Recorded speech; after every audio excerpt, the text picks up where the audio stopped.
I lived in a place where there were more boats than cars. I don't remember any of us speaking French, you know? There was so much variation, you know, ethnically, linguistically, in cuisine.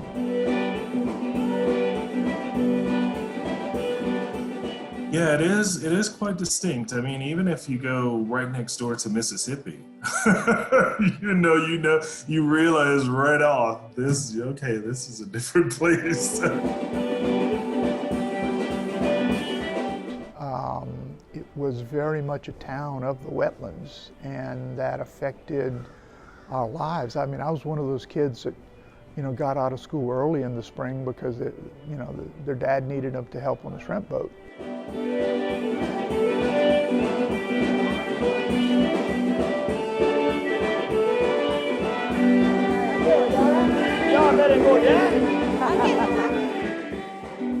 Being Cajun is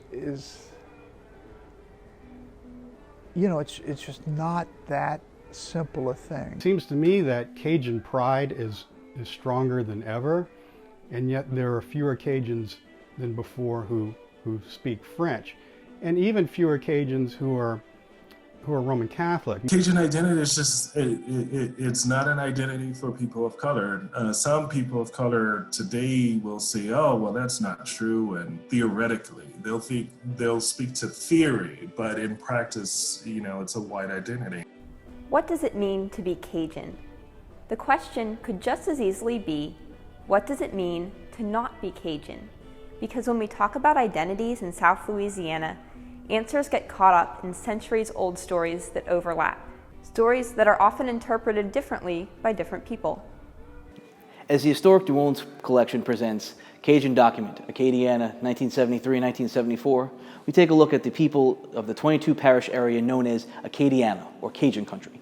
While it's called Cajun country, this region is made up of diverse peoples, including Native Americans, European, African, Asian, and Middle Eastern immigrants, and their descendants, and identities are, well, complicated. Two of the populations most commonly associated with the region, though, are Cajuns and Creoles. They're the people you'll see most often in the exhibition. And to know what Cajun means, we need to first discuss the term Creole.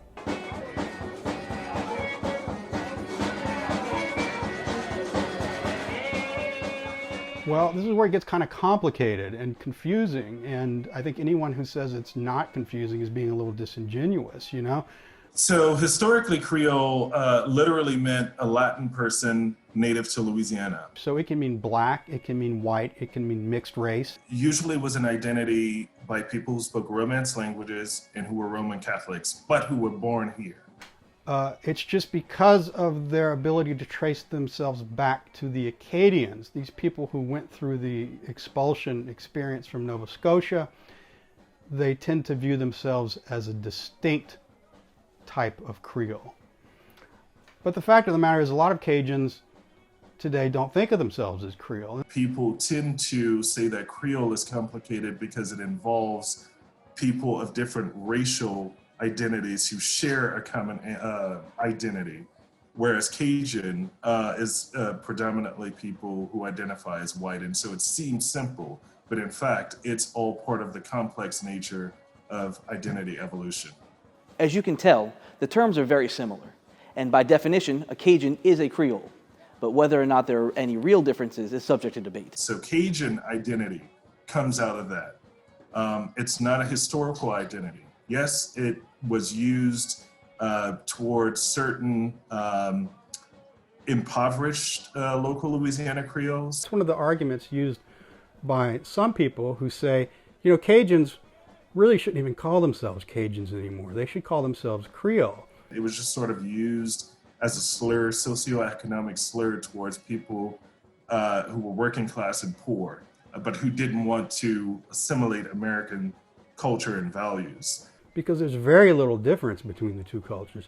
And that's true, but you've already got several 100,000 people running around calling themselves Cajun. I don't think they're going to stop.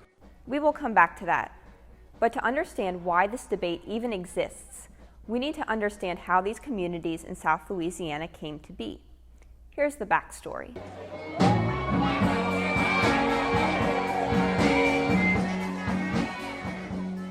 The story of today's Cajuns begins with the Acadians. In 1755, Catholic French-speaking people in Acadia, a part of Canada, were expelled from their home by the British. This was called Le Grand Dérangement. Around 3,000 Acadian refugees found their way to Louisiana in the following decades, where they found a welcoming group of French settlers in the recently turned Spanish colony of Louisiana.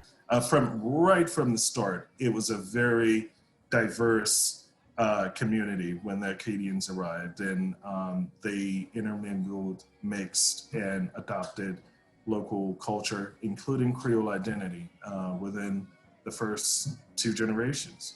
From there, Acadian settlers naturally began to spread and intermarry with the people in South Louisiana, including those of other races and ethnicities. This lasted into the 20th century and formed a largely French-speaking population in the region. This is where the Americans come in. The United States purchased Louisiana in 1803, and over the next 200 years, their influence profoundly changed the region in multiple ways, the first of which was through race.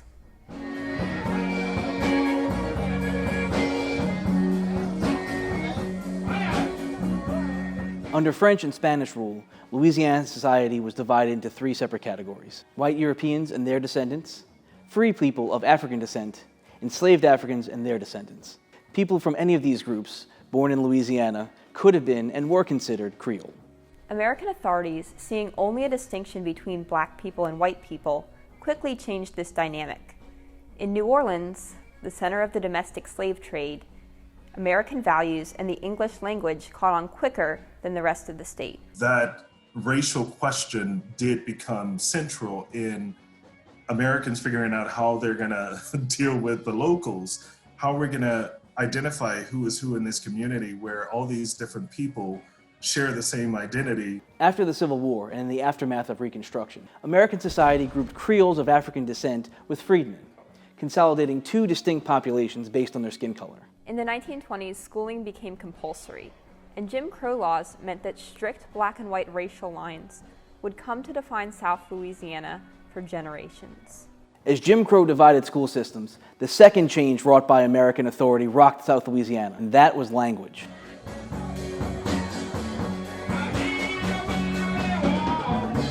People continued to speak predominantly French and Louisiana Creole right up until World War II. And so when the education system comes around and teaches in English and teaches locals that their native languages or foreign languages, things like that, that begins the process of the bifurcation because the schools are segregated racially. In the 1920s, the Louisiana legislature forbade the teaching of French in schools. For children, this meant that they could continue to speak their first language at home, but speaking French in the classroom sometimes brought harsh consequences. Not only did those children who were punished sort of self-censor themselves and stop speaking French as much, but when they had children, and I've heard this repeatedly, they did not teach their children to speak French because they associated that as nothing but trouble. That's just going to get them punished. While the populations of South Louisiana slowly became more Americanized through language and racial politics, World War II brought about the swiftest changes for Cajuns and Creoles, thrusting young men into a global fight and uniting people back home behind a common cause. This is where South Louisiana met its third and possibly most powerful influence of American authority: culture.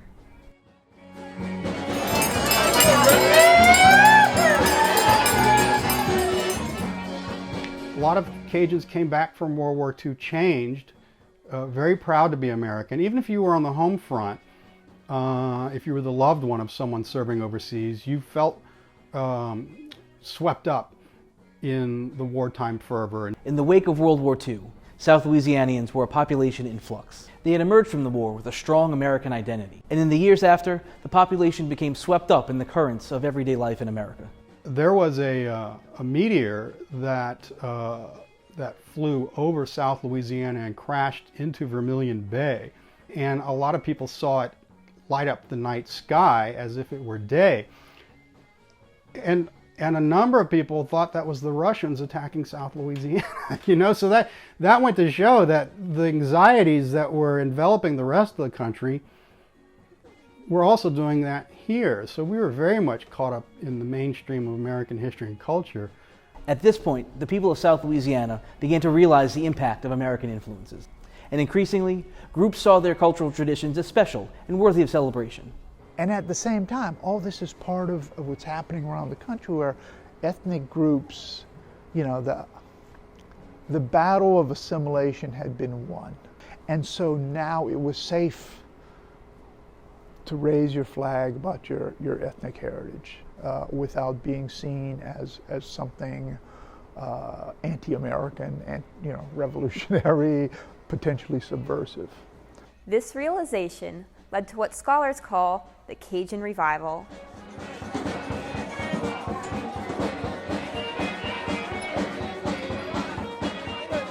Contrary to popular belief, there were glimmers of Cajun pride well before the late 1960s. There were two groups that pushed this movement forward. One was composed of elite, upper and middle class people and politicians. You had a congressman named Dudley LeBlanc who in 1955, which is 200 years after the Cajuns got expelled from Canada,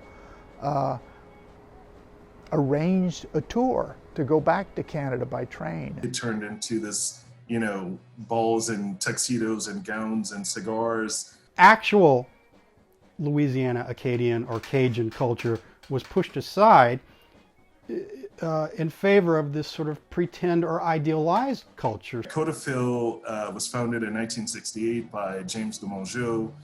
He was from Lafayette, Louisiana, of Acadian descent but bourgeois. The leadership of Codeville, being from that genteel Acadian caste, really looked down at actual Cajun culture and spent an awful lot of time and money bringing in teachers from overseas.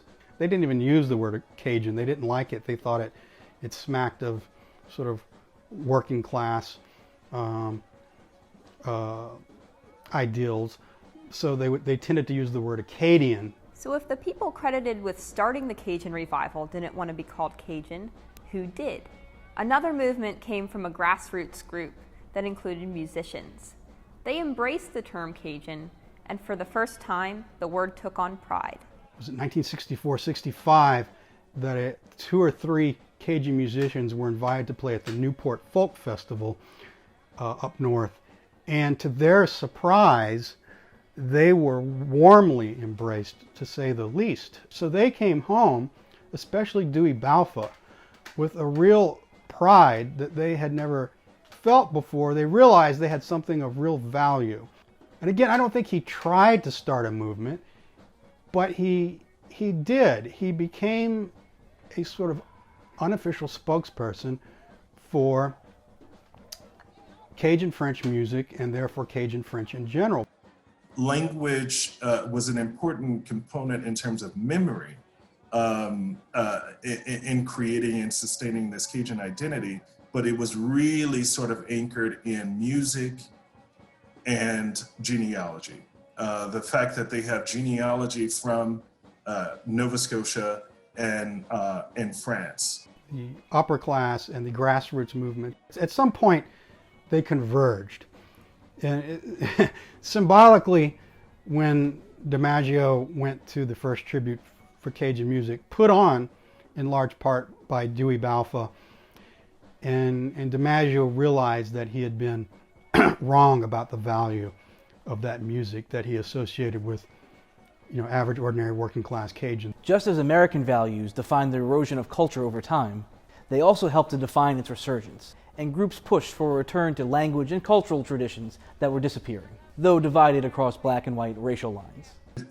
When the Cajun movement began in the 1970s, it was just a natural reaction for those people who were accepting that identity to understand that this is something that is going to be for white identified only. And the same is true for Creoles. No one or few people really sort of question, you know, why is this being racially divided when we're sharing the same thing? This is when popular symbols like the Cajun flag and the term Acadiana became widespread across South Louisiana. This is also when the photographers Douglas Boz and Charles Traub made the images that you'll see here in Cajun Document.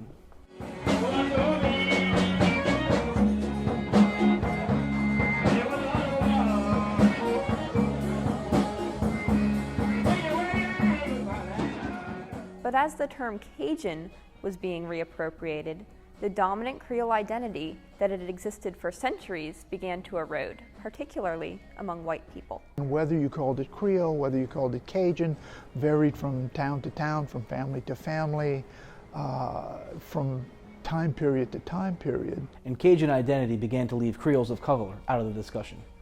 For 200 years, no one thought it important to stress the Acadian heritage of Louisiana, and then, in the 20th century, it became a thing, and it has completely sort of sucked up any and every discussion about culture and history in Louisiana, when in fact it's, as we discussed earlier, very diverse. At this tipping point for South Louisiana culture, the region suddenly became engulfed in international attention. One of the catalysts for this was Chef Paul Prudhomme and his restaurant Quai Paul's right here in the French Quarter, which kicked off a national craze for a novel dish called blackened redfish when it opened in 1979. My friend Michael Doucet, who's a Grammy-winning Cajun musician, I've heard him say, I tell you, nothing's been the same since Paul Prudhomme burned that first fish and passed it off as blackened. The Mec Cajun this and the Cajun that, and Taco Bell has a Cajun taco, and there's Cajun pizza and Cajun beer. This national awareness also accelerated the grouping of South Louisiana cultures into a monolithic Cajun identity. Everything that's culturally called Cajun was called Louisiana Creole before that, before the 1960s, 70s. That's when, and that's something that's easily trackable in newspapers and magazines and things like that. Before the 1960s, when you open a newspaper and you see culinary ads, you see Creole cooking, you see French cooking, and it's all the same dishes: gumbo, étouffée, stews, all the same things that are sort of hallmarks of Cajun cuisine. Sometimes the Cajuns themselves are blamed for this trend of calling things that are not Cajun, Cajun. I don't think that's so much the case. I think it's the tourism industry and the media that bear the brunt of the blame, because the tourism industry quite often, oh, you want to see Cajuns? I'll show you Cajuns. And then next thing you know, the French Quarter is this amazing Cajun place where you and I know that New Orleans is really not that Cajun. In reaction to the movement to consolidate Cajun identity, groups were formed to preserve Creole culture. There's a movement underfoot to stop calling things that are Creole, Black Creole, White Creole, mixed race Creole, whatever, to stop calling them Cajun. And I think that's terrific. One is Creole Inc. It was an organization that was founded in Lafayette in 1986, 1989. And then the other was the Un-Cajun Committee, also founded in Lafayette in the 1980s. And both of them were essentially arguing that, Cajunism has usurped everything that is Creole in the state and has transferred the cultural capital from Louisiana Creoles to Cajuns, excluding Louisiana Creoles.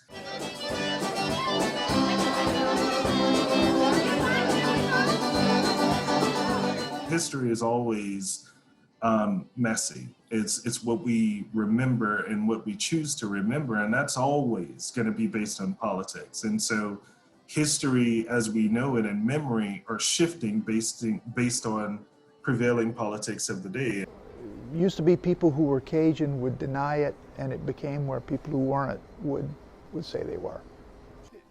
It's a case of every individual person of Acadian descent deciding for themselves what traditional characteristics can I live without and still be Cajun. And as I mentioned, the conclusion among most Cajuns seems to be, I don't need the French language, I don't need to be Roman Catholic. With the current Black Lives Matter movement and things like that, lots of people are pushing for a more diverse understanding of the history and representation, most importantly, in Louisiana. They have their agenda as well. And they're stressing race and specifically Blackness But in discussing Blackness and stressing race, you also leave out a whole bunch of people, you know, who share this common culture, who share some of the common burdens, but who don't racially identify as Black or African American. It's very welcoming. I don't think I've ever heard an argument where somebody is denying that someone else is Cajun. You know, if you include yourself, the arms are generally open. The arms are generally open. You know, even if provisional, even if you're on probation, the arms are generally open. Right now? Okay, come see. Y'all like gumbo, chicken gumbo? Okay. It's very cheap. I believe it's $4 a plate. And you got a potato salad, rice, and 2 pieces of meat. Okay, you take this highway, go all the way. They call that Louisiana. It'll be on the right hand side before you get to New York.